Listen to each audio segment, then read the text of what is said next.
Okay, thank you for watching. This is TV East and you're watching our program. We'll bring you a broadcast on insurance. Very important for everybody in our daily lives. We have been hearing about insurance. Many of us have taken on policies on insurance and others have not.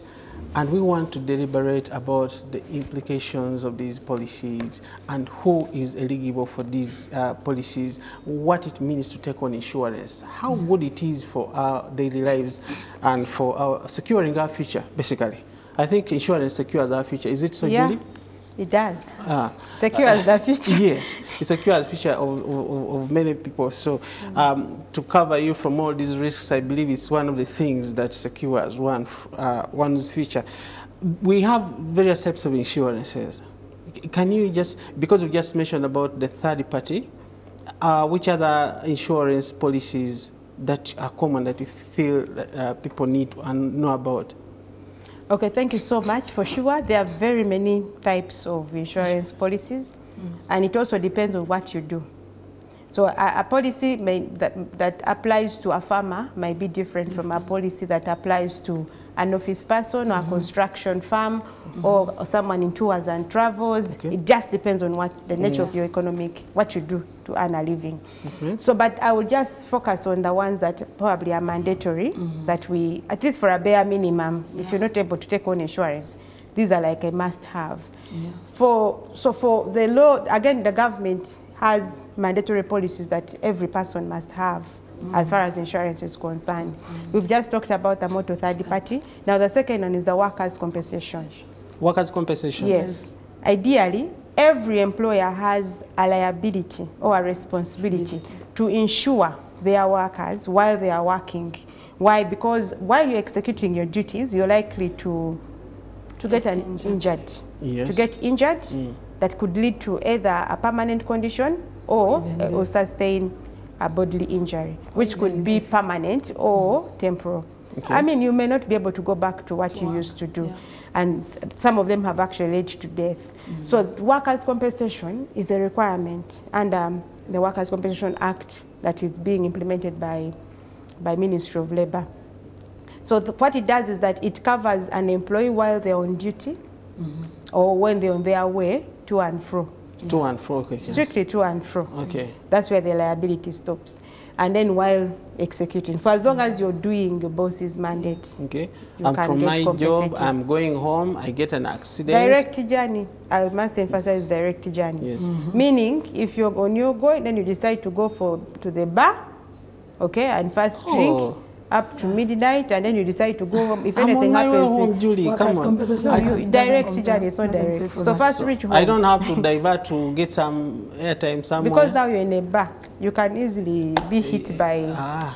You see, eh? So why so that's another risky. That's risky policy that actually covers that. Okay. Yeah. So that's what workers does. Direct journey while you're working. Okay. And it takes care of liabilities, medical expenses, even compensation depending on the level of incapacity you've gotten. If someone dies, there's a funeral, extension that is given to you. If you lose your limb, there's an artificial appliance that has to be given to you. So a number of benefits that it comes with. Of course, we know most employers don't know. That's why we're having these engagements here to make sure that we create awareness. Why would you suffer with the liability, yet you could have actually transferred it to an insurer at a small fee? Because now you see with workers' compensation, the maximum of the permanent condition anyone can get pays them up to 5 months salary, 5 years salary, which is 60 months earnings. If you get a permanent condition. The gross, or you pay the net? Gross. The gross. Based on your gross. So what does this mean? That it determines, how much you get is determined by the salary you earn. Untaxable. No, it's not taxable. Okay. We give it to you as it is. So if you look at, if you computed at a 0.275% of your annual earnings, it's small. You end up paying like 300,000, yet this person can be compensated for the, you remember the cover is the whole year. Each time they get an accident, they pay. Each time they get an accident, they pay. You see, it's just that people are not aware, but these are things that employers should really embrace because it helps you not to touch your balance sheet, because you're acting out of an employer, your employee has died. Of course, the family members would expect to do something as an employer, and you cannot give 2 million You can't. For someone who has worked with 10 years and you take and give them 2, that means for you to give a modest fee. Some even give a sack of beans and some employer. Yeah. Employer. Yes. It also depends on the kind of employee. Take up the workers' compensation. But it also depends on the kind of work you do. It's not like here in East Tiv, everyone knows the work in a people will even compute for you how much you need to pay to employee. So that is one. Then recently we have together with the regulator, URA, there's going to be a mandatory requirement for all importers to take on marine cargo insurance. For? Marine cargo insurance. Marine cargo, yes. Yes. So those are shipped in... importations, all importations. So if you're bringing anything in the country, you must have a marine cargo insurance. But I've been hearing of that policy, the shipment insurance. Is it different? So what happens is that importers have been paying insurance to their suppliers, one insurance company in the country of origin. Okay. But now, for those that have suffered financial losses because of damages that they might, or even total losses, they've not been able to claim. Because one, they never get to know who the insurance company is. Okay. Not even address, or so meaning they have just been paying free money. Okay, sure. The next one how about the health insurance? Very common one now. The medical insurance. Medical insurance. Yes, anyone can take on a medical insurance. It's called medical insurance. Yes. Or health. You health can use them insurance, interchangeably. Anyone can take it on at a family level, individual level, or even company level. Where, and the bit about it is that you determine how much you want your coverage to be. If you want 50 million, they compute based on the 50 million. Inpatient, yes, inpatient, outpatient, there is no price to it that we can indicate because it is not, for it doesn't have minimum rates, but it depends on how much you're able to pay. So like what packages are there in this life insurance? In the medical insurance. The medical. Okay, for the medical, it basically covers people's health. Medical health. The people's health? Yes. Okay, you have family, individuals, or do you have those packages that are broken There's corporate. The corporate is mainly for employers. Okay. Will come as employer, covering the employees with benefits that extends to cover their beneficiaries. Dependents. Oh, sure, yes, I've seen that. We have it here as well. Then there is individual. Yeah. Okay. So individual covers is where I want to insure my health, my medical health. Then I add in also my family members. So there are mainly those two, corporate and individual. Okay, so how is the uptake of insurance basically in Uganda, as you see, compared to previous time? Do you see a trend growing of uptake of insurance, especially like for health insurance and also insuring against other risks? Yeah. To be sincere, I think there is an improvement. People are now trying There's improved uptake? Yes. People are perceiving insurance positively. Okay. Yeah. I think there is a change. People are getting to know about insurance. And why? Because of the testimonies we have. We recognize that people who say insurance don't pay. But I usually tell my friends would have closed business long time ago. Why do you think that comes up when some people claim, oh, insurance people don't pay? Where these circumstances they're based on personal experiences. Personal experiences. And I will tell you for the fact it's only human. If someone comes in to compensate, they would expect a smooth flow.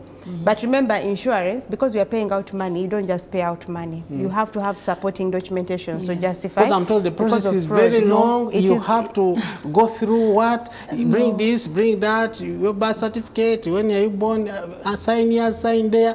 Why would there be a lot of that paperwork that frustrates the person claiming? It depends on the nature of claim. Okay. Yes. So you can sign papers for 6 months to claim, or maybe that could be one of the things that you...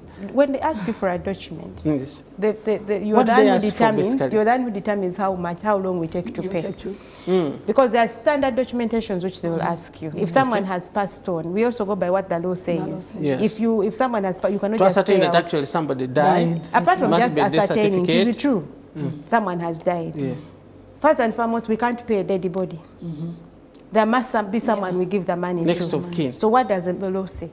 There must be, the family has to sit and agree who gets the money. You know, that can be a process. But I think you have next of kin filled in your forms when someone is... Does the law say you give next of kin? Now for that, like for the motor third party, who will be the next of kin?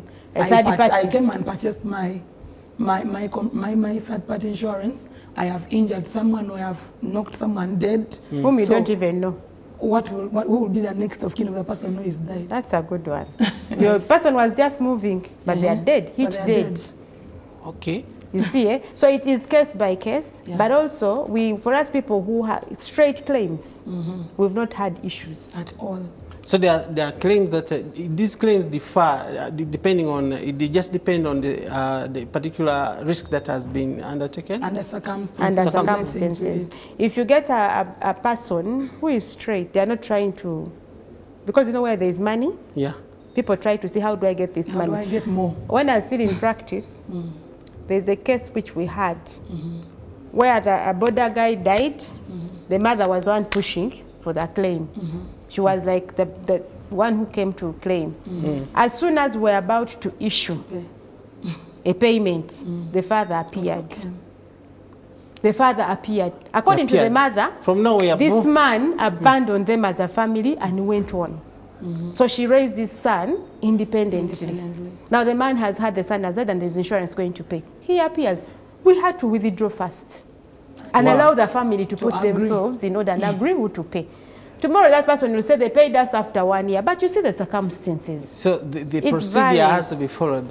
A standard, where I say straight claim, is where everything is clear. It can even be paid in 2 weeks. Even less than 2 weeks, provided all the documentation is submitted. Okay, so basically I want you to paint a picture, especially let's take an example of one of the policies, like third party. Just in a systematic way, what are the procedures of someone getting that claim? For a third party, since the person claiming is actually that other third party she's mentioned, it's either the person who is injured or it is the family or the representatives of that person, the victim, in cases of death majorly. Okay? So they have knocked somebody, a pedestrian, dead.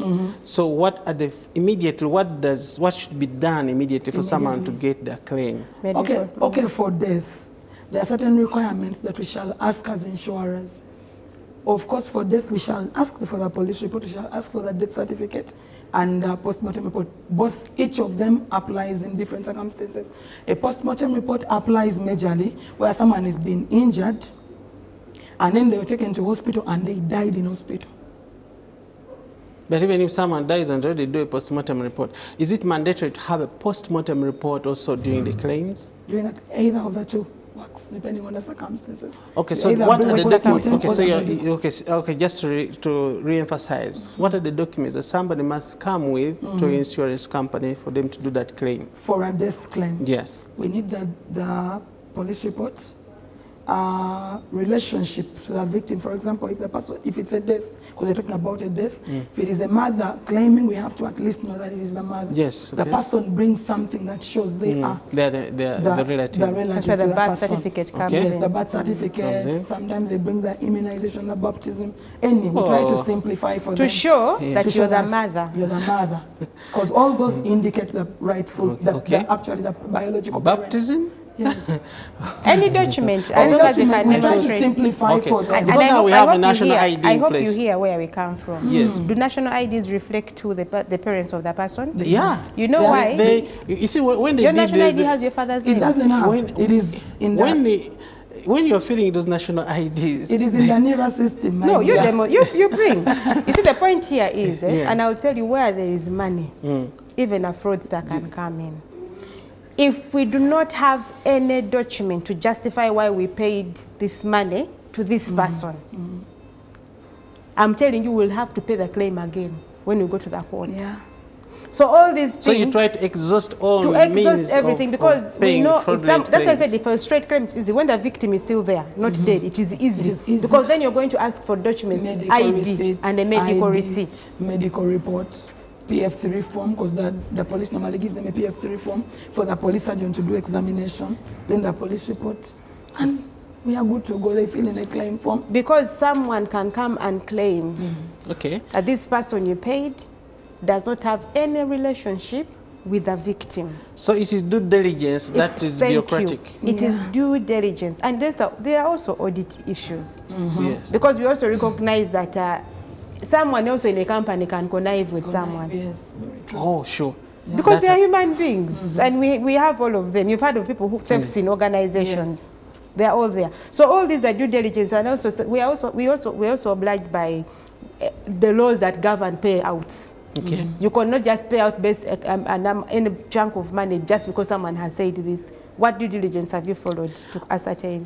Okay, facts? I want you to tell me about the similar with the motor third party insurance campaign. What is this about? Because the motor third party insurance is a policy that is really so common. So what does this campaign entail, and what is its objectives basically? Okay, thank you. We recognize that motor third party is a mandatory cover. Yes. Sure. So it means that every motorist, except for government vehicles, must have this third party policy insurance.